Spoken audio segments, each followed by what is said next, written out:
doesn't want to be paid for services? I mean, what's the point of working so hard and exerting so much effort in growing your business if you're not going to be properly compensated for it? Yes, we're supposed to be service oriented, and yes, there are things we can offer for free. But if you're not making the money that you need from your business, then what's the point? This is Lisa Mackey, and welcome to the channel that helps you succeed through your own uniqueness. Now, if you're tired of offering your services for free, or you're tired of trying to grow your business and it seems like nobody wants to pay for it, or if you simply want to see your business become more successful and profitable, then give this video a like and hit the subscribe button. Now let's continue with the video.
How do you make people want to pay you?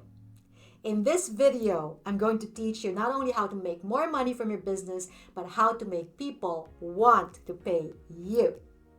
So number one is know your value. How you value yourself is how people are going to value you. What is your value? What is your worth? Now, you can only feel valuable if you're operating in your own uniqueness. And this is why it's good to build your business on your own uniqueness, because that is something that is tried, tested, and proven, and therefore you will feel naturally confident as compared to doing something that is not you. And being passionate about your business is also a reflection of the value that you put on yourself. So make sure that your business is your passion, because that passion is contagious and people are going to get curious about what you have to offer and they will want to pay you. Number two is create your value. Experience is the greatest tool in creating value for yourself and your business. The more experienced you are, the more confident you'll feel, the more valuable you'll feel, and therefore you project this kind of value to your customers. I offer greater value now for my services than how it was when I just started. And I have built a very good track record to back it up with. Therefore, when prospective clients call me, they know that they're talking to somebody who has built a very good reputation in the industry, somebody who has good client reviews, and somebody who knows what she's doing. And when you reach this point in your business, your clients or prospective clients will be embarrassed not to pay you what you're worth. Now, if you're just starting to build your business, build it good, build it well. Remember that everything you do, whether it is for a prospective client or not, will either build or destroy your reputation. So don't wait until you have reached a certain point. Start now and be intentional about the things that you do in building a good reputation. And when you're pricing, when you're just starting and you're pricing your products and services, be sure that it is lower than your competitors, because you still do not have the experience for it.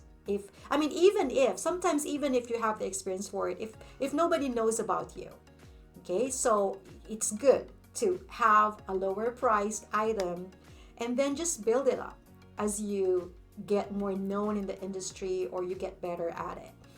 And when you're offering your services for free, I'll give you two tips. Not all services should be offered for free. you can include, or you can use the free service as an add-on to a paid product or service. I'll give you an example.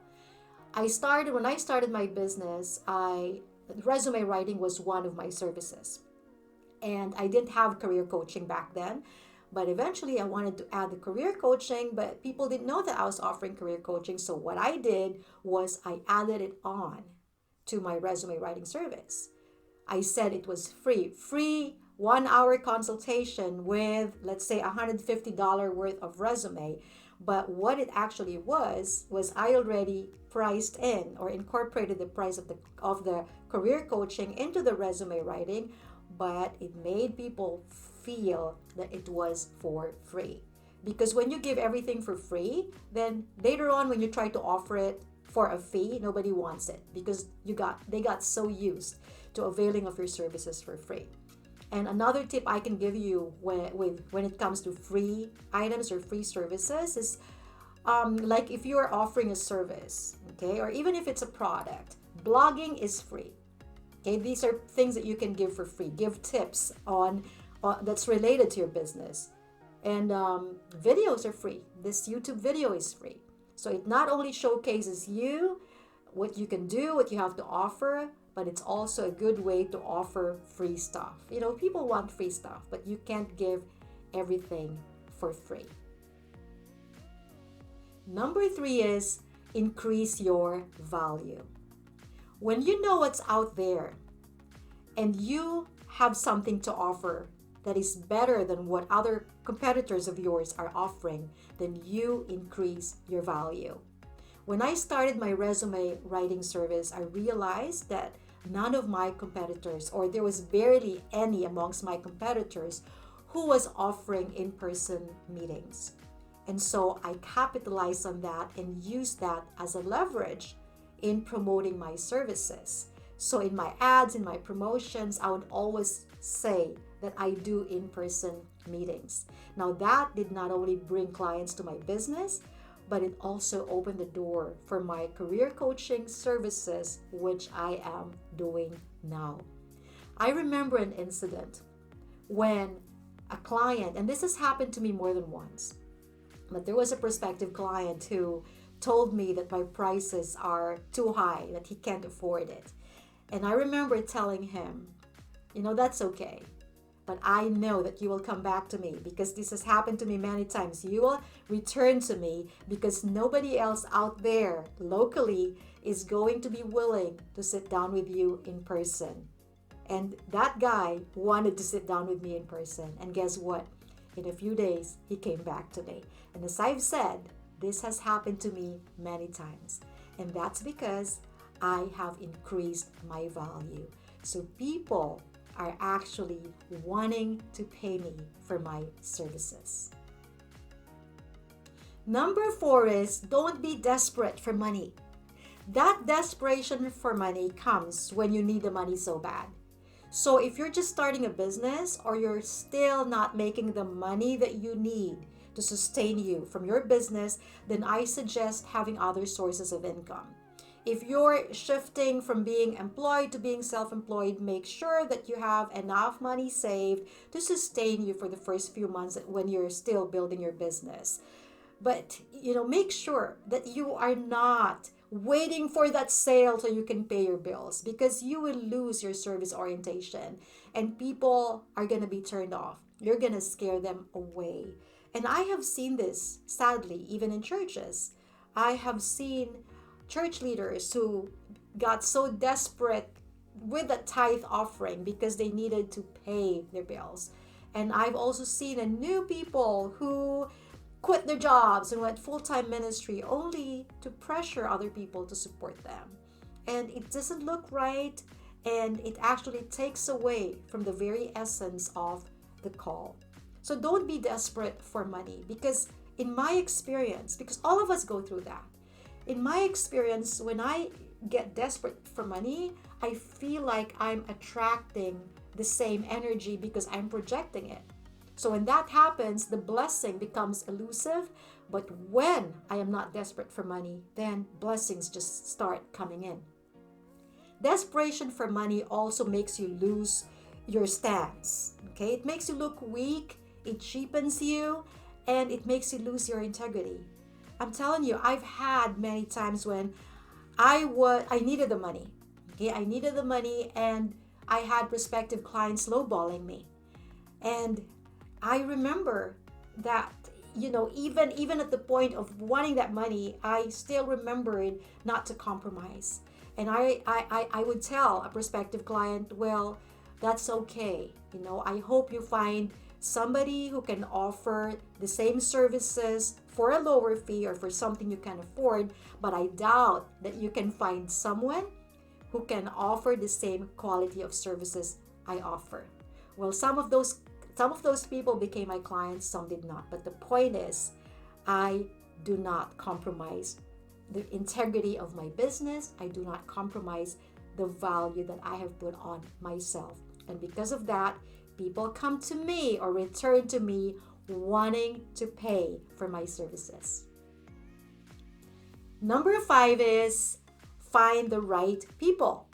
Sometimes the only reason why people don't want to pay for what you have to offer is because they're not the right people. Find the right people. Who are these people? Now, even if you have the best products and services in the whole wide world, if that person doesn't have a need for what you have to offer, then that person is not going to want to pay for what you offer. Or even if that person has a need for your offering, if that person doesn't have money, then that person is not going to want to pay you.